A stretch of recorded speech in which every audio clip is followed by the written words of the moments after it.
Current affairs today in Hindi PDF ताज़ा खबरों से अपडेट रहें। पेमा खांडू को अरुणाचल प्रदेश का अगला मुख्यमंत्री नामित किया गया।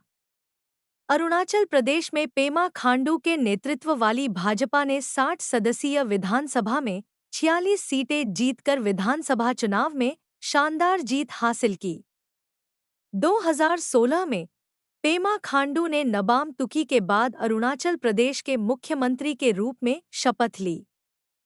विधानसभा चुनाव नेशनल पीपल्स पार्टी 5 सीटें, राष्ट्रवादी कांग्रेस पार्टी 3 सीटें, पीपल्स पार्टी ऑफ अरुणाचल 2 सीटें। राज्यपाल के.टी. परनाइक। मिस्र और बहरीन ने चीन के साथ मिलकर चांग-ए-7 के लिए हाइपरस्पेक्ट्रल कैमरा बनाया। मिस्र और बहरीन चांग-ए-7 मिशन के लिए एक पेलोड हाइपरस्पेक्ट्रल कैमरा विकसित करने और वितरित करने के लिए अंतर्राष्ट्रीय साझेदार के रूप में चीन में शामिल हो गए हैं। चीनी चंद्र मिशन का उद्देश्य 2026 में चंद्रमा के दक्षिणी ध्रुव पर जल की बर्फ की खोज करना है। शेष 5 पेलोड थाईलैंड, रूस, इटली, स्विट्जरलैंड और हवाई द्वारा प्रदान किए जाएंगे। यह मिस्र, चीन और बहरीन के बीच पहला सहयोग है। अधिसूचित प्राकृतिक आपदाएं। परिभाषा। आपदा प्रबंधन अधिनियम 2005 आपदाओं को ऐसी विनाशकारी घटनाओं के रूप में परिभाषित करता है जो महत्वपूर्ण जीवन, संपत्ति या पर्यावरण को क्षति पहुंचाती हैं।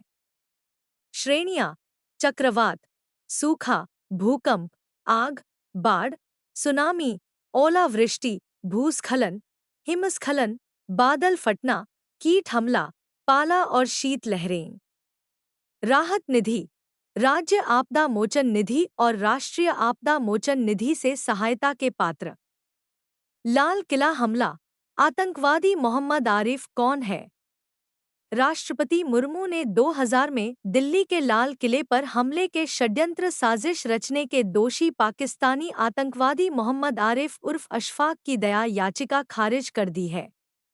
22 दिसंबर 2000 को हुए हमले में 7 राजपूताना राइफल्स के 3 सैन्यकर्मी मारे गए थे। आरिफ आतंकी समूह लश्कर-ए-तैयबा का सदस्य है। 2011 में उच्चतम न्यायालय ने उसकी मौत की सजा की पुष्टि की थी। G7 the group of 7 G7 शिखर सम्मेलन जून के 13 से 15 को इटली में आयोजित किया जाएगा, जिसमें कई देश और प्रमुख संगठन जलवायु परिवर्तन और पश्चिम एशिया तनाव सहित महत्वपूर्ण मुद्दों पर विचार विमर्श करने के लिए भाग लेंगे। प्रधानमंत्री नरेंद्र मोदी G7 शिखर सम्मेलन में भाग लेंगे। G7 शिखर सम्मेलन के बाद स्विट्जरलैंड में यूक्रेन शांति शिखर सम्मेलन भी आयोजित किया जाएगा। विदेश सचिव विनय क्वात्रा। आईपीएल का कारोबार मूल्य 2024 में बढ़कर $16.4 बिलियन हो जाएगा। अमेरिकी निवेश बैंक हुलिहान लोकी की एक रिपोर्ट के अनुसार इंडियन प्रीमियर लीग का व्यावसायिक मूल्यांकन 6.5% की वृद्धि के साथ $16.4 बिलियन हो गया है। टाटा समूह ने 2024 से 2028 तक लगभग $300 मिलियन की लागत से अतिरिक्त 5 वर्ष की अवधि के लिए आईपीएल के लिए शीर्षक प्रायोजन हासिल किया। पहला, सीएसके $231 मिलियन। दूसरा, आरसीबी $227 मिलियन। तीसरा, KKR $216 million. Kantar brands report में इन्फोसिस को 74वां सबसे मूल्यवान वैश्विक ब्रांड बताया गया। कैंटर के अनुसार इन्फोसिस ने विश्व के 100 सबसे मूल्यवान ब्रांडों में अपना स्थान सुरक्षित कर लिया है। अपनी वार्षिक brands most valuable global brands report में इन्फोसिस को 20 सबसे मूल्यवान वैश्विक B2B बिजनेस टू बिजनेस प्रौद्योगिकी ब्रांड के रूप में स्थान दिया गया है।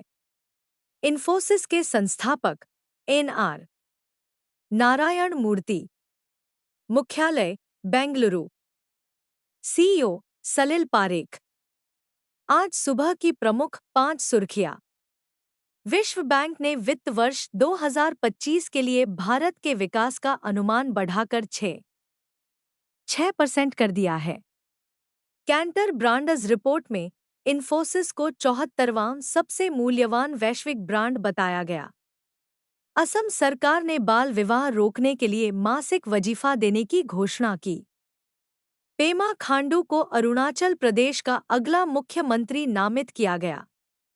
भारतीय सेना ने विद्युत रक्षक निगरानी प्रणाली शुरू की। असम सरकार ने बाल विवाह रोकने के लिए मासिक वजीफे की घोषणा की। निजुत मोइना योजना के तहत सरकार अगले 5 वर्षों में कक्षा 11 से लेकर स्नातकोत्तर तक की सभी छात्राओं को मासिक वजीफा देगी, जिसका उद्देश्य बाल विवाह को रोकना है।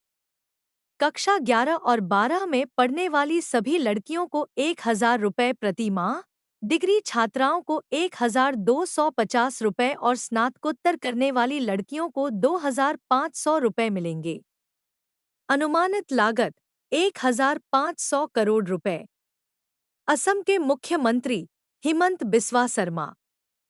विश्व बैंक ने वित्त वर्ष 2025 के लिए भारत की विकास दर का अनुमान बढ़ाकर 6.6% किया। विश्व बैंक के पूर्वानुमान के अनुसार भारत विश्व की सबसे बड़ी अर्थव्यवस्थाओं में सबसे तीव्रता से बढ़ने वाली अर्थव्यवस्था बना रहेगा। इसने भारत के विकास अनुमान को 0.2% अंक बढ़ाकर वित्त वर्ष 25 के लिए 6.6% और वित्त वर्ष 26 में 6.7% कर दिया।